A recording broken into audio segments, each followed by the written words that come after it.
నమస్తే అండి. నమస్తే సార్ మీ పేరు? నా పేరు లక్కుత్రిమూర్తులు అండి.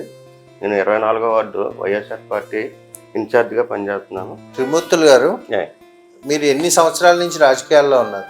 నేను దగ్గర 90 నుంచి రాజకీయాల్లో ఉన్నానండి.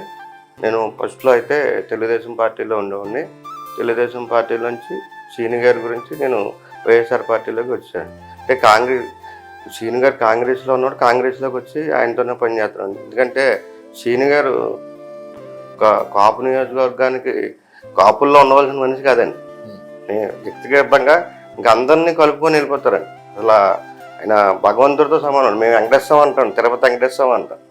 అలాంటి వ్యక్తి గురించి మేము దాంట్లోంచి బయటకు వచ్చామండి. త్రిమూర్తులు గారు, మీరు దశాబ్దాల రాజకీయ ప్రయాణం ఉంది.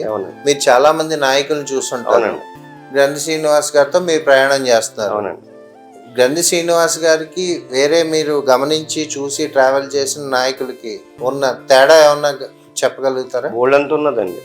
ఇవాళ మీకు గతంలో రామాంజనేయులు పనిచేసాడండి. వాళ్ళ ఇంటికి వెళ్ళి మనకి ఏదైనా పైపు రాపోయినా లేదా ఏదైనా ఇబ్బంది వచ్చి వెళ్తే అక్కడికి వెళ్ళి ఆఫీస్కి వెళ్ళి అక్కడ పిఏకి కాగితం ఇవ్వమనేవారండి. ఇప్పుడు చదువురాని వాళ్ళు కాగితం రాసి మాకు ఈదిలో కుళాయిలు రావట్లేదండి, దీన్ని బాగు చేయించాలండి అని కాగితం రాసి ఇవ్వలేరు కదండి. అలా కాగితం రాసి పిఏకి ఇవ్వండి, ఆయన మున్సిపల్ ఆఫీస్కి వెళ్ళి చెప్తారు అనేవారు. ఇప్పుడు సీని గారు అయితే అలా కాదండి. అలాగే దొడ్లోనే మనిషి ఏమన్నారండి, డైరెక్ట్గా ఎమ్మెల్యే గారి దగ్గరికి వెళ్ళిపోతే ఆయన ఏంటనండి అప్పటికప్పుడు ఫోన్లు చేసి అక్కడ సమస్యను పరిష్కరించారు. ఈయనకి బోళం తెచ్చేస్తున్నది. అంజిబాబు గారు కూడా 10 సంవత్సరాలు, పులపర్తి రామాంజనేయులు గారు కూడా 10 సంవత్సరాలు శాసనసభ్యులుగా పనిచేశారు. అలాగే మీ గ్రంథి శ్రీనివాస్ గారు, మీ శాసనసభ్యులు కూడా 2004 నుంచి 9 వరకు, అలాగే ఇప్పుడు ఈ 5 సంవత్సరాలు 24 వరకు శాసనసభ్యులుగా పనిచేశారు. అంజిబాబు గారు చేసిన అభివృద్ధి, మీ గ్రంథి శ్రీనివాస్ గారు చేసిన అభివృద్ధి చెప్తారా?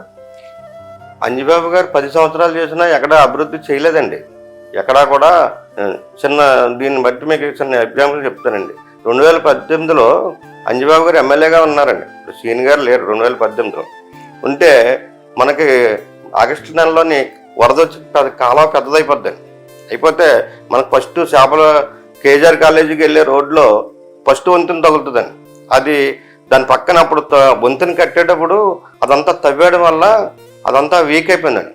వీక్ అయిపోతే వరద వచ్చినప్పుడు వాటర్ వచ్చిందండి. అక్కడ ఉన్న 26వ వార్డు వస్తుందండి. అది 26వ వార్డు వస్తే 26వ వార్డు ప్రజలందరూ అక్కడ దగ్గరలోనే అంజిబాబు వెళ్ళండి. అక్కడికి వెళ్ళి ఆయనతో చెప్పారండి, ఇంట్లో ఉంచుకొని వాళ్ళేమో లేరని చెప్పారండి. ఎమ్మెల్యే గారు బయటకు వెళ్ళారు అని. వాళ్ళందరూ బయట వచ్చారండి. ఇది పొంగిపోతుందండి. పొంగిపోతా ఉంటే అప్పుడు మేము పెనుపోతుల శేషగిరి సేవా సంఘం అని మేము సంఘం పెట్టుకున్నామండి. ఆ సంఘానికి మాకు వచ్చి చెప్పారండి వాళ్ళు ఇలా జరుగుతుందని. మేము వచ్చి చూసామండి.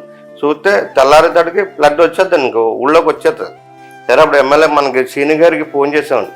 ఆయన బొండిస్కి తాటలతో పంపించారండి. మీరు ఏదో ఒకటి అక్కడ చెయ్యండి, మనం అలా పెట్టి కూర్చుంటే పరిస్థితి రాలేదండి. అప్పటికి చూసి చెప్పారండి. మేమైతే సంచులు కావాలండి. సంచులు మేము మన భీమవరంలో కట్టే అపార్ట్మెంట్ల దగ్గరికి వెళ్ళి పరిస్థితి ఇదని చెప్తే వాళ్ళు సిమెంట్ సంచులు వాడేసి కట్టలు ఇచ్చారండి. రిక్షల మీద తెచ్చి ఆ బొండేసికి వేసి మేము తెల్లవారులు కూడా మేము 2 అడుగులు ఎత్తి కడితే 2 అడుగులు ఎత్తి కూడా వాటర్ వచ్చేదండి.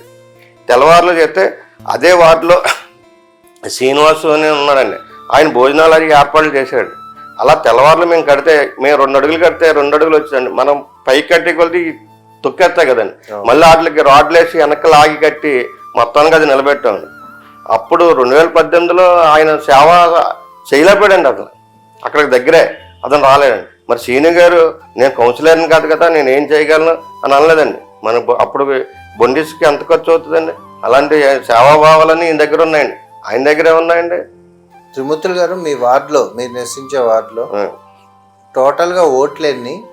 మీ గ్రంథి శ్రీనివాస్ గారికి రేపు రాబోయే అంజిబాబు గారికి జరిగే ఎలక్షన్లో మీరు ఎంత మెజారిటీ అనుకుంటున్నారు? మా వార్డు ఎలక్షన్ అంటే 3500 అండి ఓటింగు. మేము దగ్గర మేము ప్రతి కుటుంబాన్ని వెళ్ళి వెళ్తామండి. ఎందుకంటే సీని గారు 2019లో ఎలక్షన్ కాడి నుంచి ఆ వార్డులను మమ్మల్ని స్థాపించి ప్రతి ఇంటిని టచ్ చేయమని ప్రతిరోజు. మేము గెలిచాం కదా, మళ్ళీ మాకు 5 ఏళ్ళ వరకు మాకు వాళ్ళతో అవసరం లేదని అనుకుండా ప్రతి ఒక్కరి ఇంటికి వెళ్ళి ప్రతి నెల ప్రతి వారం కలుపుతూ వాళ్ళకి పెన్షన్ వచ్చిందా లేదా అని అడగడం, వాలంటీర్ ఇచ్చిందా, పొద్దున్నే వచ్చి ఇచ్చారా లేదా అని అడగడం. అలా అడిగినప్పుడు శీతాకాలం అయితే వాళ్ళు ముసలోళ్ళు లెగిసి, ఏమంటే 4ంటికి వచ్చేస్తున్నారండి, ఆ చలిలో మేము లెగిసి పెన్షన్ తీసుకోలేకపోతున్నామండి, ఇలా కొద్దిగా ఎండెక్కి రమ్మనండి అని చెప్పిన రోజులు కూడా ఉన్నాయండి. అలా కాకుండా అక్కడ వాళ్ళ ఇంటికి పెళ్ళిళ్ళు అయినా, కష్టం వచ్చినా నష్టం వచ్చినా మేము వెళ్ళి వాళ్ళని పలకరిస్తూ, మేము మొన్న ఓట్లకి వెళ్ళినప్పుడు మా ఇంట్లో వాళ్ళందరూ కూడా సంతోషంగా మేము ఆయనకే వేస్తామండి, మేము ఇంకోళ్ళకి అయితే వెయ్యం అనేసి మాకు సాధారణంగా అంటే వాళ్ళ మాటల్లో తెలిసిపోతుందండి. ఇప్పుడు వాళ్ళ మనసులో ఏదో పెట్టుకొని చెప్పడం, రా సర్లే వేస్తాంలే అనకుండా మమ్మల్ని కూర్చోబెట్టి టీ ఇచ్చి మంచినీళ్ళు ఇచ్చి, మమ్మల్ని లేదమ్మా ఇంకా తిరగాలి కదా మేము వెళ్ళిపోతామంటే వినకుండా ఉన్నారంట. అంటే ఆ అభిప్రాయం బట్టి ఆయన పూర్తిగా మా వార్డులో అయితే వస్తుంది, ఆయనకే మెజార్టీ వస్తుందండి. గతంలో పవన్ కళ్యాణ్ గారు ఇక్కడి నుంచి పోటీ చేశారు, అంజుబాబు గారు పోటీ చేశారు, అలాగే మీ శాసనసభ్యులు కూడా పోటీ చేసి గెలిచారు. అవునండి. ఇంకా వేరే మీ పాత బీజేపీ నాయకులు, కమ్యూనిస్ట్ నాయకులు, ఈ నాయకులు అందరిలోనూ కరోనా సమయంలో వీరందరూ చేసిన సేవా కార్యక్రమాలు ఏమన్నా ఉంటే మాతో పంచుకుంటారా? మా వార్డులో వచ్చేటప్పటికి ఎవరు కూడా బీజేపీ నాయకులు ఏంటి వేరే వాళ్ళు ఎవరు రాలేదండి. మా వార్డుకి బాగా దగ్గరండి అంజిబాబు. ఆయన కూడా కరోనా టైంలో ఎవరికీ లేదండి. ఆయన హైదరాబాద్లో ఉన్నారో ఎక్కడ ఉన్నారో తెలియదు, కానీ అసలు కనపడలేదు హైదరాబాద్. జగన్ గారి మీద పవన్ కళ్యాణ్ గారు పోటీ చేశారండి. పోటీ చేసి ఓడిపోయిన తర్వాత ఈ 5 సంవత్సరాల్లోని నియోజకవర్గంలో ఎక్కడ కనపడలేదండి. కనపడకుండా పోనీ కరోనా టైం 2 సంవత్సరాలు బాగా అందరినీ బాధించిందండి.